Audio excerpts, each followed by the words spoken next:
अगर आप भी जॉब पाना चाहते हैं एयरपोर्ट अथॉरिटी ऑफ इंडिया के अंदर, आपकी भी ड्रीम जॉब है, तो आपको पता होना चाहिए इस एग्जाम को क्रैक करने का पूरा प्रोसेस क्या है। इस साल अगर हम बात करें तो 309 वैकेंसीज हैं एयरपोर्ट अथॉरिटी ऑफ इंडिया के अंदर, और इस वीडियो के अंदर हम जानेंगे कि इस एग्जाम को क्लियर करने के लिए इस एग्जाम का पैटर्न क्या है, एलिजिबिलिटी क्राइटेरिया क्या है, यानी कि कौन कौन आप में से एलिजिबल है, इस एग्जाम के लिए सिलेबस क्या क्या होगा, और उसके बाद लास्ट में हम जानेंगे प्रीवियस ईयर कट ऑफ क्या होगी, और इस एग्जाम को क्लियर करने की क्या स्ट्रैटेजी होनी चाहिए, ये भी हम सबसे आखिर में डिस्कस करेंगे। तो ये छोटी सी वीडियो है इन सारी चीज़ों को लेकर के, और ध्यान से सुनिएगा अगर सीरियसली आप इस ड्रीम जॉब को पाना चाहते हैं। तो सबसे पहले आपको स्क्रीन पर दिखाई दे रहा होगा एयरपोर्ट अथॉरिटी ऑफ इंडिया का ये कंप्लीट इन्फॉर्मेशन उसकी वेबसाइट पर दी हुई है, जिसमें सबसे पहले वैकेंसीज के बारे में बताया गया है कि टोटल नंबर ऑफ वैकेंसीज जो हैं वो 309 वैकेंसीज यहाँ पर आपको मिलती हैं। टोटल नंबर ऑफ वैकेंसीज की बात करें तो 309 वैकेंसीज है, और उसके बाद आप देखेंगे तो यहाँ पर सीधा हम चलते हैं एजुकेशनल क्वालिफिकेशंस की ओर। आप में से जितने भी ऐसे स्टूडेंट हैं जिन्होंने full time regular bachelors degree किया हो 3 साल का साइंस में या फिर फिजिक्स एंड मैथमेटिक्स के अंदर, तो आप इसके लिए एलिजिबल हैं। अदरवाइज अगर आपने full time regular bachelor degree किया है इन इंजीनियरिंग इन एनी डिसिप्लिन, तो भी आप यहाँ पर एलिजिबल होंगे। तो ये आपका हो जाएगा एजुकेशनल क्वालिफिकेशंस। इसके बाद अगर हम बात करें एज लिमिट के, तो देखो एज लिमिट यहाँ पर साफ साफ जो दी हुई है वो है 27 ईयर्स, 24 मई 2025 जो कि आपकी फॉर्म फिलिंग की लास्ट डेट है, और यहाँ तक आपका जो मैक्सिमम एज है वो 27 ईयर्स होना चाहिए। मतलब इससे कम हो सकता है बट इससे ज़्यादा नहीं होना चाहिए, लेकिन ये जनरल कैटेगरी के लिए। इसमें भी रिलैक्सेशन दिया गया है।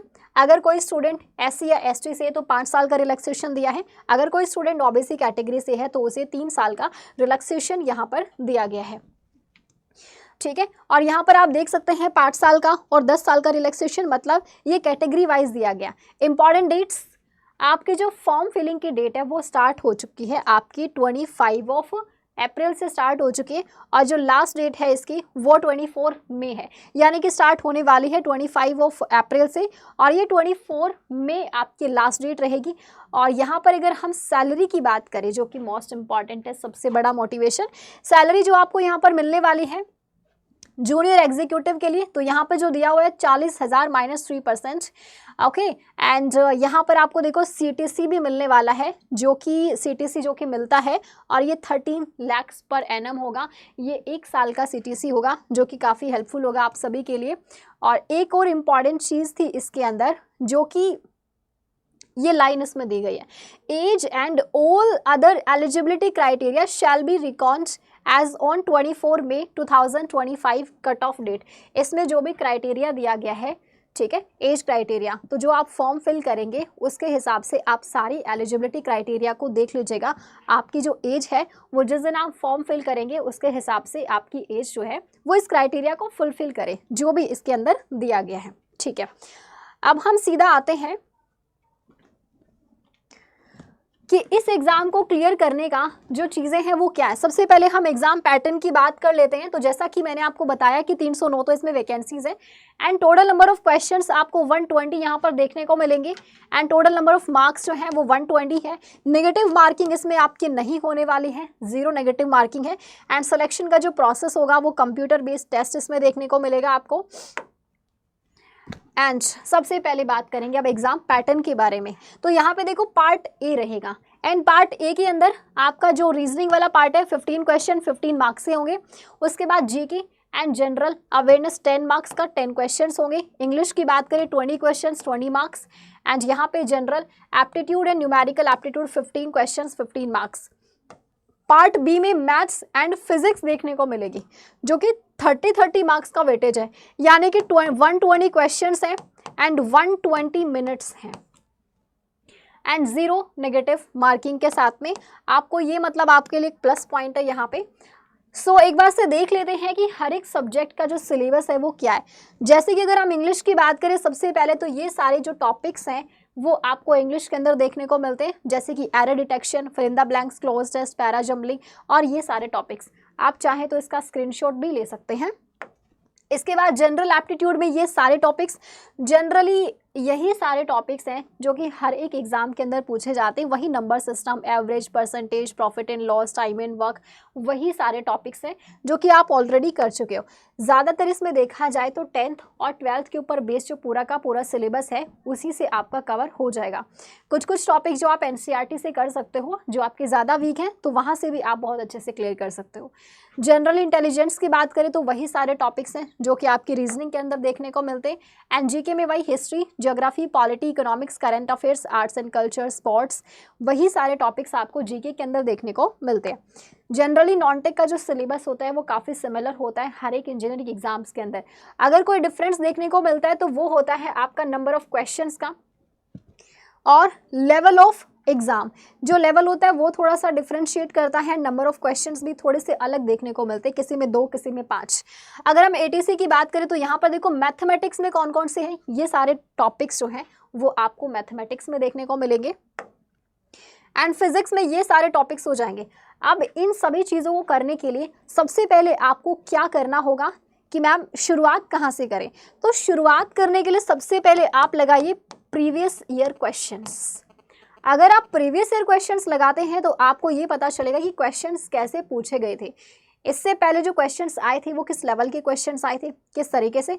फॉर एग्जांपल मैं आपको एक क्वेश्चन यहाँ पर दिखा देती हूँ कि किस तरीके के जो क्वेश्चंस हैं वो आपके एग्जाम में पूछे जा रहे हैं। जैसे कि ये क्वेश्चन आपके सामने है, एक क्वेश्चन होगा, उसके 4 ऑप्शंस होंगे, एक क्वेश्चन एंड उसी के 4 ऑप्शंस आपको यहाँ पर देखने को मिलेंगे। इस तरीके के जो क्वेश्चंस है वो आपको एग्जाम में देखने को मिलेंगे। ठीक है, तो ये हो गया आपका पूरा पैटर्न। अब हम बात करते हैं कि इस एग्ज़ाम को क्लियर करने की क्या स्ट्रैटेजी होनी चाहिए। आप इस एग्ज़ाम को क्लियर करना चाहते हो सीरियसली, अगर आपकी ड्रीम जॉब है एयरपोर्ट अथॉरिटी ऑफ इंडिया के अंदर, तो आप इसको कैसे करेंगे, क्योंकि आपको स्टेप वाइज स्ट्रैटेजी को फॉलो करना होगा।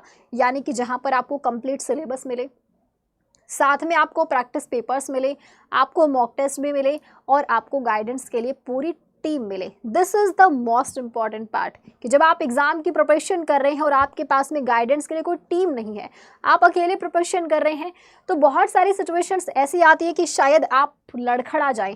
तो यहाँ पर मैं आपको बताती हूँ कि आपको करना क्या है। अच्छा, कट ऑफ की बात है, कट ऑफ की भी बात कर लेते हैं यहाँ पे, लेकिन इससे पहले sky masters 1.0 airport authority of India ATC का ये जो बैच है ये ऑलरेडी आपका स्टार्ट हो चुका है और ये आपका स्टार्ट हो चुका है। आप इसको चाहें तो अभी ज्वाइन कर सकते हैं।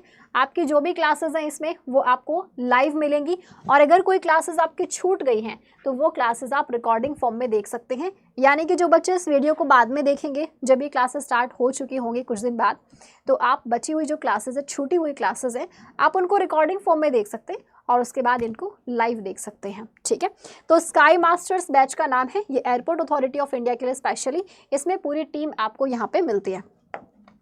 एक बार इसे कट ऑफ भी देख लेते हैं जिससे हमें थोड़ा सा ये आइडिया लग जाता है कि पिछले कुछ सालों में कट ऑफ जो है वो कितनी कट ऑफ गई। अब यहाँ पर मैंने एक ही साल का लिया है, 2022 की अगर हम बात करें तो जनरल के लिए 99 गई थी एंड EWS कैटेगरी के लिए भी लगभग 99, OBC की भी इतनी थी, SC की 98 थी एंड ST की 97। लेकिन आपको 90% सिलेबस, 90% आपको प्रैक्टिस करनी है कि मार्क्स लेकर आएंगे आप। 100% सिलेबस, 90% कोशिश कीजिएगा 90% मार्क्स एटलीस्ट आप लेकर आएँ। ठीक है, जो आपका 120 मार्क्स का ये पेपर होगा तो एटलीस्ट आप कोशिश कीजिए कि 100 नंबर, ठीक है, आप चलो 108 नो नहीं, आप 100 नंबर एटलीस्ट इसमें लेकर आइए। आप कट ऑफ की बात नहीं करेंगे, वैसे भी कट ऑफ देखें तो यहाँ पर मिनिमम इतनी कट ऑफ है। आप अगर चाहते हो कि मैक्सिमम मैम कितने मार्क्स लेके हम एकदम सेफ समझे अपने आप को, तो मैक्सिमम आपको लेना होगा 110 मार्क्स, और यानी कि एक भी नंबर का पार्ट आप यहाँ पर छोड़ नहीं सकते हैं।